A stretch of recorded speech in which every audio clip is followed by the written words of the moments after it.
রমজান আসতেছে, রমজানের এসেনশিয়াল আইটেমের ব্যাপারে আমাকে ইঙ্গিত করে বলছে ওইটা ভালোভাবে খেয়াল রাখার জন্য।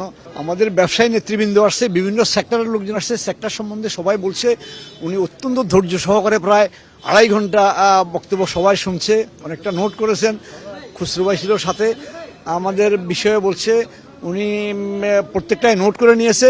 অতীতে যে সমস্ত ভুল আছে বা যেগুলা অ্যাড্রেস করার দরকার, ওইসব বিষয়গুলো অ্যাড্রেস করার জন্য উনি প্রয়োজনীয় পদক্ষেপ নেবে। আমাদের যে সীমিত রিসোর্স আছে এবং ইনফ্রাস্ট্রাকচার কীভাবে করবে, ডেভেলপ করবে, ওই সব বিষয় নিয়ে বিস্তারিত নেতৃবৃন্দের কাছে শুনছে।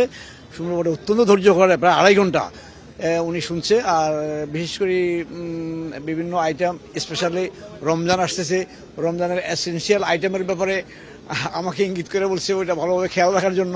তা আমি কথা দিচ্ছি ইনশাল্লাহ আমাদের পক্ষ থেকে অ্যাজ মাচ অ্যাজ পসিবল সবগুলা নিত্য প্রয়োজনীয় দ্রব্য এবং রমজানের যেসব আইটেম আছে এগুলা সরবরাহ এবং সাপ্লাই চেইন ঠিক রাখার জন্য বলছে।